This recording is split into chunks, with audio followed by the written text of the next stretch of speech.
عجب تماشا ہے بھئی، یہ تو قرآن کہتا ہے رحماء بینہم، قرآن کہتا ہے رحماء بینہم، 26واں پارہ ہے، سورہ فتح ہے۔ عرش والا رب فرماتا ہے کہ حضور کے آس پاس رہنے والے صحابہ ہوں، اہل بیت ہوں، حضور کا نسب ہو، قرآن کہتا ہے وہ تو آپس میں بڑے رحم دل ہیں، آپس میں بڑے رحم دل ہیں۔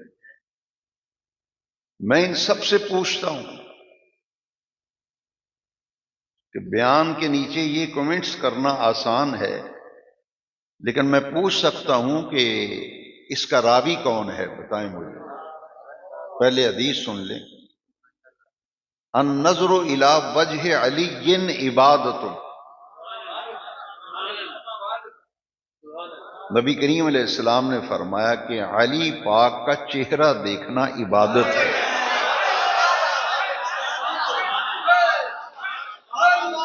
النظر الی وجہ علی عبادت،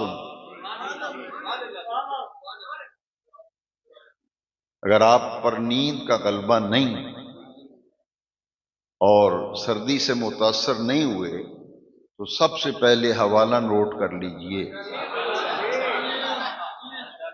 کہ یہ حدیث شریف لکھی کہاں ہے۔ حدیث شریف کی معروف کتاب المستدرک للحاکم، 3 جلد اور صفحہ نمبر 11۔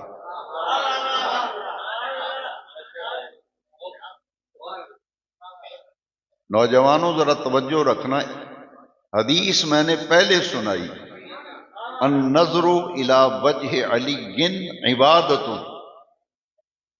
صرف علی پاک کا چہرہ دیکھنا عبادت ہے۔ تو نوجوانوں دلوں پر لکھ لو، اس حدیث کا راوی سیدنا ابو بکر صدیق ہے۔